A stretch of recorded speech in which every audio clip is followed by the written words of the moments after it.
अन्याय होतो त्यावेळी कवठे-महांकाळ तालुक्यातील जनता राजकीय क्रांती करते. युवा नेते राजवर्धन घोरपडे सरकार.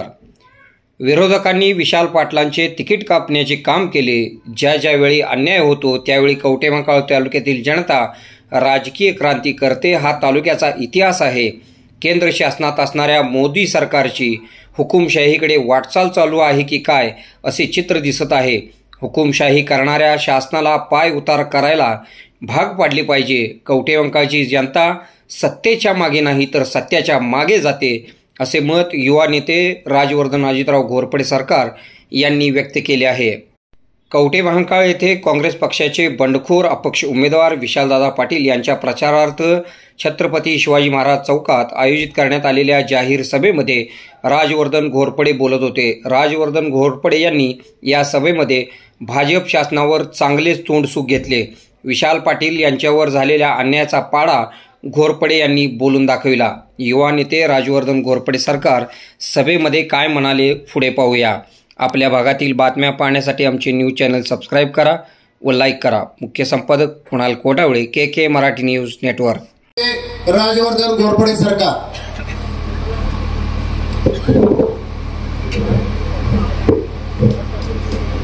आज सांगली लोकसभा निवडणुकीच्या प्रचाराच्या निमित्तानं उपस्थित असणारे मंचकावरील आपल्या तालुक्याचे भाग्यविधाते आदरणीय अजितराव घोरपडे सरकार, या लोकसभे निवडणूक लढवत असणारे अपक्ष उमेदवार आदरणीय विशालदादा, या मंचकावर उपस्थित असणारे ढेरे सर आणि ज्यांनी आताच आपलं मनोगत व्यक्त केलं असे करीमभाई.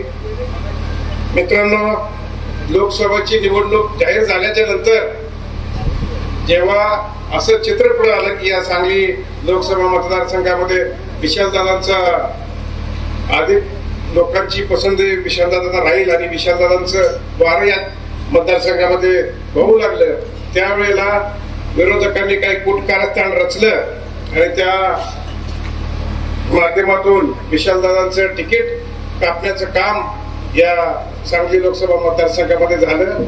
परंतु ते हे विसरले की याच सांगली जिल्ह्याने एके काळामध्ये 9 पैकी 5 अपक्ष आमदार निवडून दिले होते. विशालदादा हा आमचा तालुका हा क्रांतिकारांचा तालुका आहे.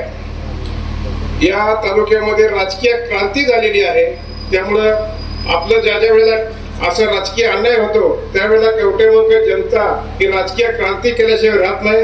हा या तालुक्याचा इतिहास आहे. मित्रांनो, 2014 मध्ये मोदी सरकार सत्तेत आलं. अनेक अपेक्षा बाळगून आपण सर्वांनी त्या मोदी सरकारला सत्तेत आणलं. परंतु गेल्या 10 वर्षाचं जर चित्र बघितलं तर हुकुमशाहीकडे वाटचाल चालू आहे की काय असं चित्र या देशामध्ये निर्माण झालंय. ज्या लोकांनी मॅन्डेट देऊन मतदानाचा मताधिक्य देऊन एखादं सरकार निवडून दिलं त्या सरकारमधील आमदारांना सीआयडी, ईडी यांच्यासारख्या यंत्रणाचा वापर करून दबाव आणून त्यांना राजीनामा देण्यास भाग पाडलं. त्याच्यानंतर भाजपच्या चिन्हावरती पोटनिवडणूक निवडून आणून त्या ठिकाणी विरोधी पक्षाचं सरकार पाडण्याचं काम या मोदी सरकारनं केलंय. त्यामुळं एक हुकुमशाहीचं वातावरण या आपल्या देशामध्ये निर्माण झालेलं आहे की काय असं चित्र या ठिकाणी निर्माण झालंय. आणि हे जर बदलायचं असेल, हे चित्र जर बदलायचं असेल तर लोकशाहीमध्ये घटनेने बाबासाहेब आंबेडकरांनी जो आपल्याला मतदानाचा अधिकार दिलेला आहे तो अधिकार आपण सतत विवेक बुद्धीनं इथून पुढच्या काळात बदलला पाहिजे आणि अशी हुकुमशाह करू पाहणाऱ्या सरकारला पायउतार करण्यास भाग पाडलं पाहिजे. यासाठी आपण या निवडणुकीला सर्वांनी सामोरं जायचंय. मित्रांनो, विशालदादा आज ही जमलेली जी जनता आहे ही स्वाभिमानी जनता आहे. ही सत्याच्या मागे जाणारी जनता आहे. सत्याच्या मागे नाही तर सत्याच्या मागे जाणारी जनता आहे. या जनतेला तुमच्याकडनं काय कुठल्याही प्रकारचं आमिष किंवा कुठल्याही प्रकारचं लोभ नाहीये. पैसे किंवा अजून काही जे लोभ दाखवले जातात निवडणुकीमध्ये ते नको आहेत. परंतु या जनतेच्या काही अपेक्षा आहेत. हा आमचा कवठे-महांकाळ तालुका शेतीवर आधारित असणारा तालुका आहे.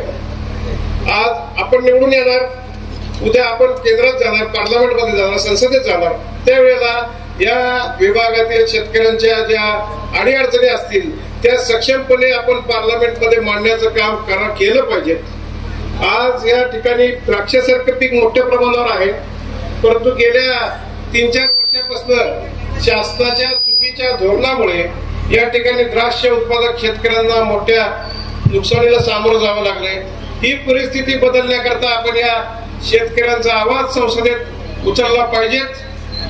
त्याचबरोबर या ठिकाणी जिल्ह्याचं जर चित्र पाहिलं तर औद्योगिक दृष्ट्या मागासलेला आपला हा सांगली जिल्हा आहे. या ठिकाणी औद्योगिक क्षेत्र वाढलं पाहिजे, या ठिकाणी तरुण पिढीला रोजगार मिळाला पाहिजे, रोजगार उपलब्ध झाला पाहिजे. या ठिकाणी आमच्या शेतमालावर प्रक्रिया करणारे कृषी पूरक उद्योग, फूड प्रोसेसिंग इंडस्ट्री उभी राहिली पाहिजे. त्या पद्धतीनं शासनाचं धोरण या अवलंबन केलं पाहिजे, अशी या तमाम शेतकऱ्यांच्या वतीने मी आपल्याला मागणी करतो. एक शेतकऱ्याचा प्रतिनिधी म्हणून तुम्हाला मागणी करतो.